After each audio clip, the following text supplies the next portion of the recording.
तो इसमें 3 स्टेप्स हैं, 3 स्टेप्स में इसकी ऑनबोर्डिंग होती है। तो सबसे पहले टाइड ऐप पे लॉगिन करना है, उसके बाद पर्सनल और बिजनेस डिटेल्स हम देते हैं, उसके बाद लास्ट स्टेज है केवाईसी का, जिसमें केवाईसी होती है और अकाउंट ओपन हो जाता है।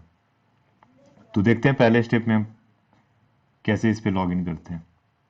तो टाइड ऐप हम प्ले स्टोर से टाइड डालने पे इसकी लोगो आपको दिख जाएगी ब्लू कलर का, उससे आप ऐप इंस्टॉल करोगे। ऐप इंस्टॉल करते ही हमें 3 डिटेल्स मांगेगी फर्स्ट पेज पे।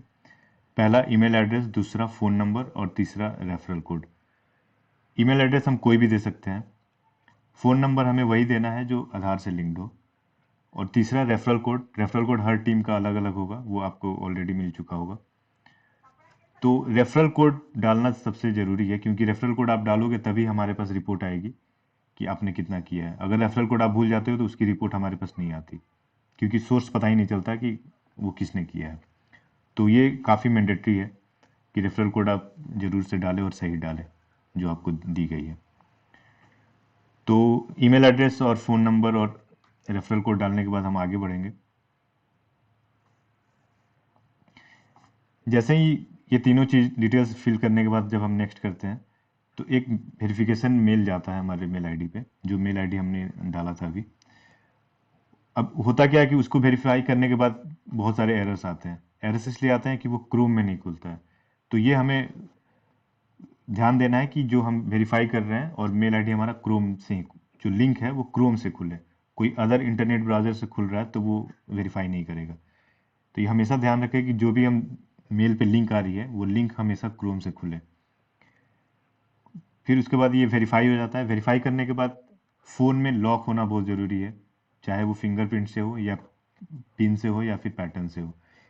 किसी भी तरह का लॉक सब कंपलसरी है। अगर फ़ोन में लॉक नहीं है तो ये स्टेप आप आगे, वेरिफिकेशन के बाद आप आगे नहीं बढ़ सकते हो, क्योंकि इस ऐप में लॉगिन का तरीका सिर्फ वही है जो आपका जो लॉक का पैटर्न है या फिर फिंगरप्रिंट है।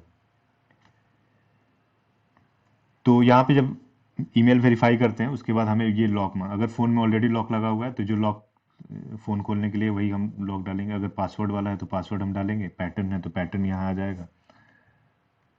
तो जैसा भी लॉक है, तो फ़ोन में लॉक होना कंपलसरी है।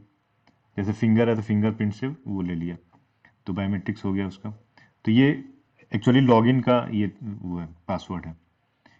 लॉगिन होने के बाद आपके पास सेम नंबर पे ओटीपी आ जाएगा, जो ओटीपी हम, जो नंबर हमने डाला था। ओटीपी वेरीफाई करने के बाद ये पहला स्टेप हमारा कंप्लीट हो जाता है लॉगिन करने का। अब सपोज कि यहाँ के बाद कुछ काम आ गया, फ़ोन आ गया, फिर हम यहाँ से बैक हो गए, तो जब हम दोबारा टाइड ऐप खोलेंगे तो लॉगिन करने का तरीका हमारा यही होगा जो हमने लॉक लगाया है। पैटर्न हो सकता है, बायोमेट्रिक्स हो सकता है, या फिर पिन, किसी भी तरीके से। तो जब आप ओपन करोगे, लॉगिन करोगे, तो ये डायरेक्ट जहाँ पे बंद हुआ था वहीं पे खुलेगा।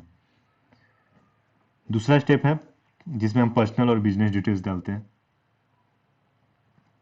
इसमें पर्सनल डिटेल्स में फर्स्ट नेम और लास्ट नेम कंपलसरी है। अगर आपका नाम सिंगल है, जैसे राहुल, राहुल के आगे पीछे कुछ नहीं है, तो उनको हम ऑनबोर्ड नहीं कर पाएंगे, क्योंकि वो आरबीआई का गाइडलाइंस है कि फर्स्ट नेम और लास्ट नेम कंपलसरी होना चाहिए।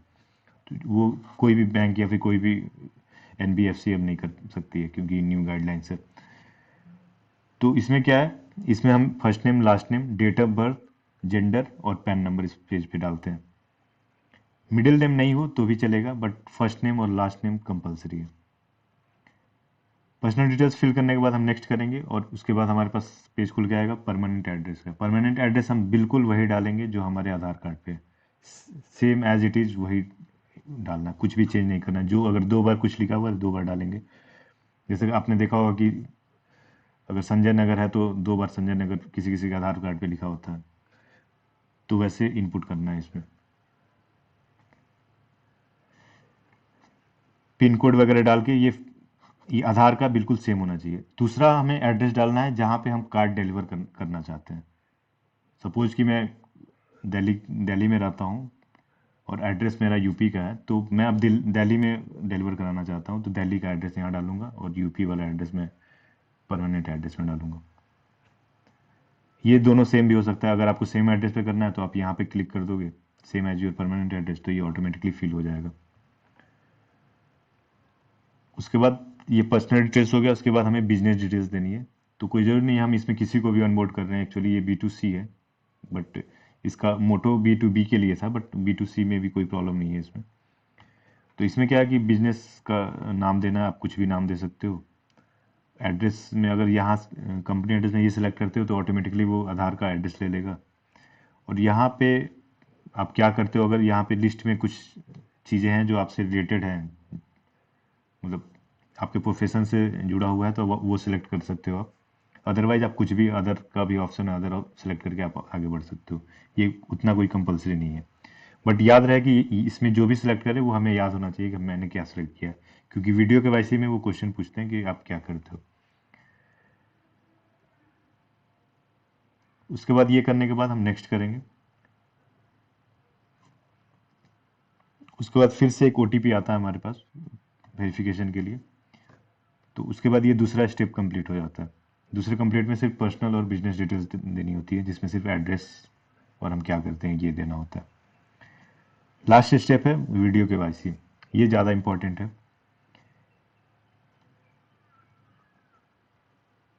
इसमें क्या है, इसमें सबसे पहले हम लैंग्वेज चूज करेंगे कि किस लैंग्वेज में मैं वीडियो KYC करना चाहता हूँ। जो एजेंट कॉल पे आएगा उससे हिंदी में बात करना है या इंग्लिश में, अभी 2 लैंग्वेज ही अवेलेबल है। उसके बाद ये सारी चीज़ें होनी चाहिए हमारे फ़ोन में। स्लिप मोड में नहीं होना चाहिए फ़ोन, कैमरा माइक्रोफोन सही होना चाहिए, इंटरनेट कनेक्टिविटी अच्छी होनी चाहिए। तो ये बाकी चीज़ें टिक मार्क करके हम आगे बढ़ जाएंगे। ये ऑटोमेटिकली टिक हो जाता है यहाँ पे, आप सिर्फ ये आपको नोटिस करने के लिए कि ये सब कुछ है तो आपके पास। फिर यहाँ टिक करेंगे, फिर नेक्स्ट करेंगे। उसके बाद यहाँ पे ये बोल रहा है कि आधार और पैन कार्ड आपके पास फिजिकल अवेलेबल होना चाहिए कस्टमर के पास, क्योंकि वो जब वीडियो KYC में वो बोलते हैं कि आप पैन कार्ड आप दिखाओ अपना कैमरे में। तो इसके लिए ये कंपलसरी है कि फिजिकल आधार कार्ड और पैन कार्ड उनके पास हो, ओरिजिनल। फोटो कॉपी या फिर सॉफ्ट कॉपी नहीं चलेगा। इसके बाद हम जब नेक्स्ट करेंगे तो डिजी लॉकर का पेज ओपन होता है। इसमें आधार कार्ड डालेंगे तो OTP आ जाएगा। अगर किसी का अकाउंट डिजी लॉकर में पहले से बना हुआ है तो आधार कार्ड डालते ही पिन मांगता है, वो जो भी पिन आपने डिजी लॉकर में बना रखा था वो पिन आप डालोगे तो वो वेरीफाई हो जाएगा।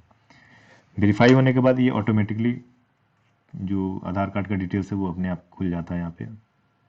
उसके बाद जब हम नेक्स्ट करेंगे, नेक्स्ट करने के बाद हमें पैन कार्ड की फ़ोटो देनी होती है, तो वो अपने आप कैमरा ऑन हो जाएगा। पैन कार्ड का फ़ोटो हम लेंगे, यहाँ पे लुक्स गुड करके क्लिक करेंगे और वो सबमिट कर देंगे। उसके बाद हमारा आ गया लास्ट स्टेप जिसमें वीडियो KYC होगी। इसमें हम वीडियो का लैंग्वेज चूज कर लेंगे, इंग्लिश से हिंदी।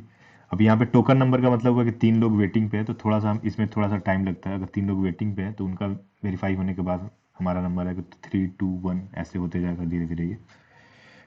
तो जैसे ही ये कनेक्ट होगा फ़ोन, जैसे ही आपका नंबर आएगा एजेंट आपके सामने आ जाएगा कैमरे पे। नॉर्मल वीडियो कॉल जैसी होती है वैसे आपको दिखेगा ये।